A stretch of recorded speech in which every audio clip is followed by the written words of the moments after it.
2018 പ്രളയത്തിൽ തൃശൂർ ദേശമംഗലത്ത് വീടും സ്ഥലവും നഷ്ടപ്പെട്ടവർക്ക് കൈത്താങ്ങായി ഒരു അധ്യാപിക നൽകിയ ഭൂമി കാടുകയറി നശിക്കുന്നു. തൃശൂർ ദേശമംഗലം സ്വദേശി ചന്ദ്രമതിയാണ് തന്റെ പുരയിടത്തു നിന്നും 12 സെന്റ് സർക്കാരിന് നൽകിയത്.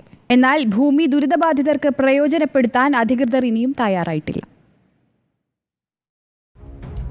ദുരിതമനുഭവിക്കുന്നവർക്ക് സഹായമായി നൽകിയ ഭൂമി കുടുംബത്തിന് തന്നെ ദുരിതമായി മാറിയിരിക്കുന്ന അവസ്ഥയാണ്. 2018 പ്രളയത്തിൽ വീട് നഷ്ടപ്പെട്ടവർക്ക് വേണ്ടിയാണ് 54 വർഷം ടൈപ്പ് റൈറ്റിംഗ് ജോലി ചെയ്ത അധ്യാപികയായ ചന്ദ്രമതി തൻ്റെ പുരയിടത്തിനോട് ചേർന്നുള്ള 12 സെന്റ് ഭൂമി സർക്കാരിന് നൽകിയത്.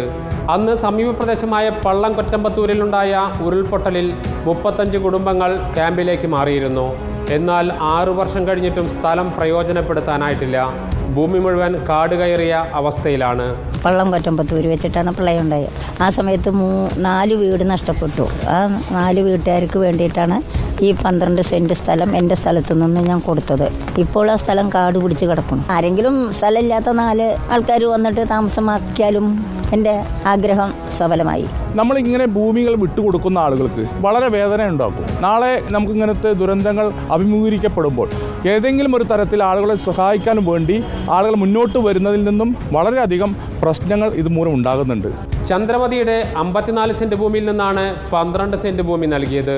3 കുടുംബങ്ങൾക്കെങ്കിലും വീട് വയ്ക്കാനാകുമായിരുന്നു ഇവിടെ. ഇനിയെങ്കിലും നടപടികൾ ഉണ്ടാകുമെന്ന പ്രതീക്ഷയിലാണ് 71 വയസ്സ് പിന്നിടുന്ന ചന്ദ്രമതി. റിപ്പോർട്ടർ, തൃശൂർ.